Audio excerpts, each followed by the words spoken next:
Hey guys, what's going on? It is Dunbar Snackbar here with life lessons while playing Black Ops 2. Probably the most ironic series you're going to find on YouTube. As I'm going to be talking about lessons that I've learned over the course of my life that do make my life a little bit easier here. But at the same time, I'm going to be pretending to end the lives of other people. Alright. I did want to say thank you to everybody who did comment on the last video. What I did at the end was just say, hey, if you guys want me to talk about some kind of life lesson, just go ahead and comment on what you would like me to talk about. Because my Black Ops 2 videos, ever since the beginning, have been, me talking about a particular subject that really had nothing to do with some type of life lesson. But somehow that gets put in there. But there were two trends that I found with all of the comments here that I think could be molded into one. And that was getting over our own insecurities and how we deal with them. And then also our self-esteem, like the importance of having a positive self-esteem and what we can do to get that. So before I kind of dive into it here, there's two things I just wanted to say. They're like my disclaimers. First off, I do not consider myself an expert on life. I'm only 27 years old. I still have a lot of years ahead of me and still a lot of lessons to learn. All right? The other thing was exactly what I mean by self-esteem. Because I've noticed that self-esteem and ego at times are used synonymously, which is not how they should be used. So to define ego real quick, what I mean by that is the way that we view ourselves in relation to other people. And with self-esteem, it's just purely internal, how we view ourselves and the feelings that we have on our lives up to this point. All right, so that being said, here comes my life lesson. Take it how you will. Maybe it'll help you out. All right, so the first thing that we need to recognize about self-esteem, friendly hunter-killer drone deployed. Nobody is perfect, especially ourselves. We shouldn't expect ourselves to be perfect either. But when we do take a look at the things that we have made mistakes on or the things that we don't like about ourselves, we have friendly UAV inbound. Not everybody has that full picture, though, in dealing with somebody else. UAV so hypothetically, let's just say that there's something that you're not proud of. I mean, I'm not even going to give a hypothetical exactly for the type of situation I'm talking about, but let's just say you're not happy with something with your own life. All right? So if somebody else was involved with that, what they have an understanding of is the actual action itself.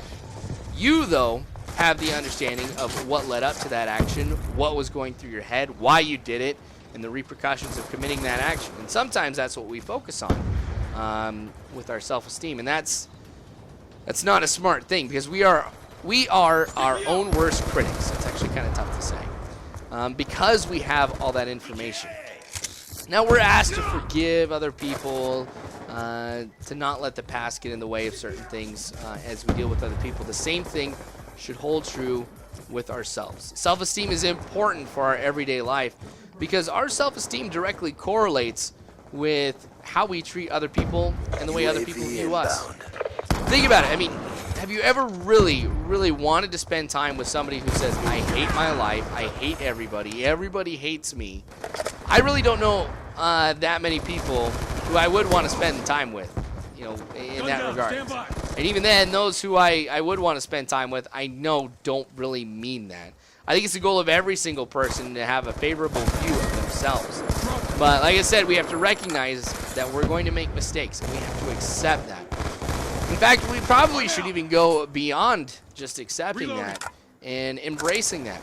Because some of the greatest people over the course of history have recognized their flaws and have actually made them become their own strengths. Yes, it does take effort. Yes, it is tough. Sometimes it can even be embarrassing.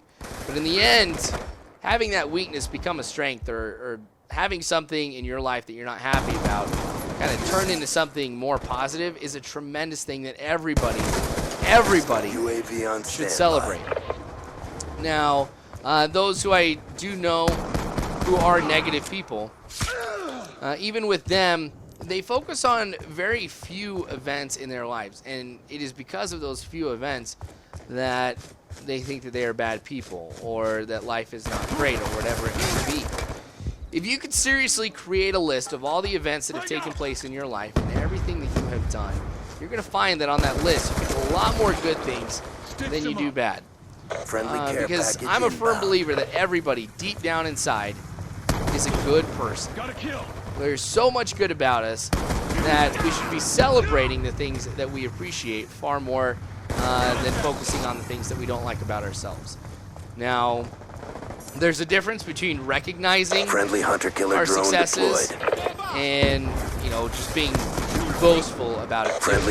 Because if we acknowledge our own strengths, like, there are things about me that I'm like, you know what, I do this really, really well. But I don't go out and be, shouting from the rooftop saying, hey, I do this really well, or I like that I'm this type of person, whatever it may be.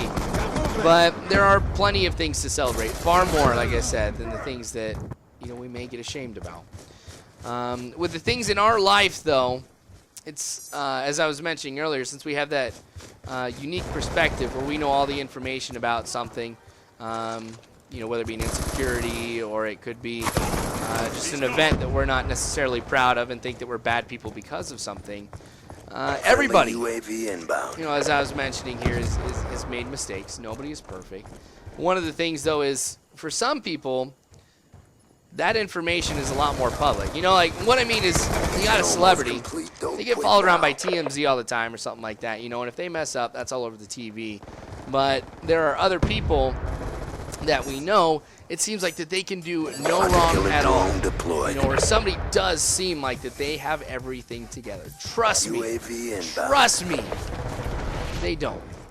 All right, so the moment we can recognize, and like I was mentioning, with our self-esteem correlating with how we deal with other people, the moment that we recognize that we're not perfect, we can then expect the same out of other people. We can be willing to forgive them as we should be willing to forgive ourselves as well.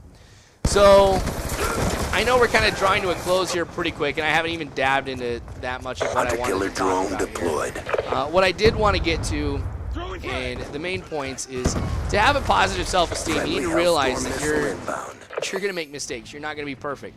Let it go. Make it actually become a strength. And always focus on the good in your life, because there's so much more that we can focus on that's good. If you do those things, you're going to have a better life. People are going to treat you better. You're going to treat other people better, and you're going to find that it will do wonders for you as a whole if you can go ahead and just have a bright look on life. And I hope you guys all do. But since we're going to go ahead and hit the end, go ahead and comment below on something that you would like me to talk about for the next video. I loved this. I hope we can continue to keep doing this. And subscribe, you guys, if you haven't already. You can follow me on Facebook, Twitter, all that good stuff. Just check the description below. You guys are phenomenal people. And as always, I hope you have a good one.